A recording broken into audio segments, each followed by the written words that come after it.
La Bible quotidien. Une série de réflexions quotidiennes centrées sur la parole de Dieu. Que ce livre de la loi ne s'éloigne point de ta bouche. Médite-le jour et nuit pour agir fidèlement selon tout ce qui y est écrit. Car c'est alors que tu auras du succès dans tes entreprises.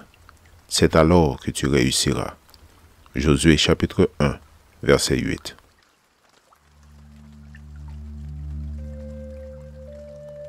Aujourd'hui, le 12 juillet, le passé, guide d'une bonne relation. Oh, que ne puis-je être comme au mois du passé, comme au jour où Dieu me gardait, quand il faisait briller sa lampe sur ma tête, et qu'à sa lumière je m'avançais dans les ténèbres. Job chapitre 29, versets 2 et 3. Nombre de chrétiens aiment vivre dans le passé.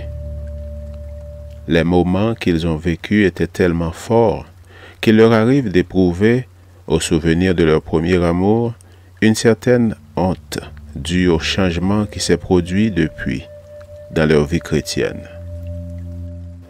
Douce était leur communion avec Dieu, absolue leur confiance en ses directives, vivifiante sa présence dans leur vie. Une telle évocation leur fait regretter le passé. Le présent leur semble alors bien insipide. Le soupir de Job laisse transparaître sa confiance en Dieu en dépit des difficultés. Que ne puis-je être comme au mois du passé? Job avait appris à ne pas se fier à sa propre force, mais à dépendre constamment de Dieu, en le laissant diriger sa vie. Tout en ayant conscience du changement qui s'était opéré, il reconnaissait que seul le Seigneur était capable d'apporter une solution à ses problèmes.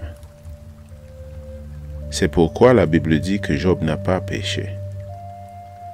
Bien qu'il se lamentât sur son triste sort et ne parvint pas à saisir le pourquoi de sa situation, il revenait toujours à la source de sa force, car il savait que Dieu possédait la réponse.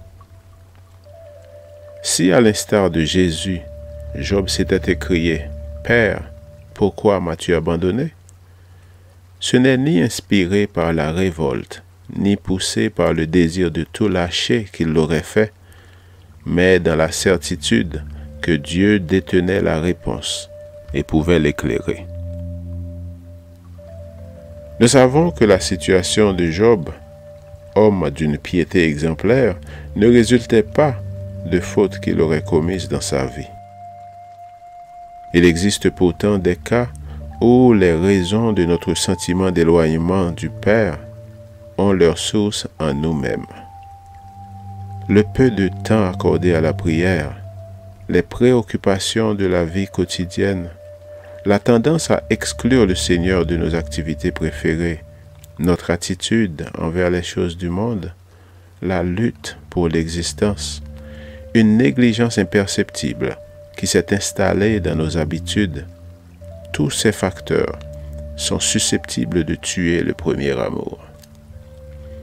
Si vous vous trouvez dans cette situation, n'empruntez pas le chemin de la révolte ou de l'abandon. Comme Job, soupirez avec foi et humilité. Ah, combien j'aimerais retrouver le passé, ce temps où je vivais sous la garde de Dieu. Job 29, verset 2. Vous trouverez sûrement une réponse dans la certitude que celui qui est à l'origine de la première expérience veut vous conduire vers une nouvelle expérience.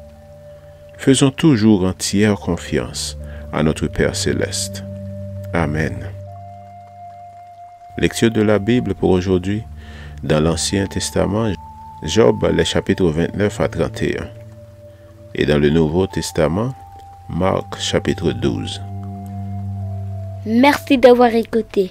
Je vous souhaite de passer une excellente journée avec Jésus. À la prochaine!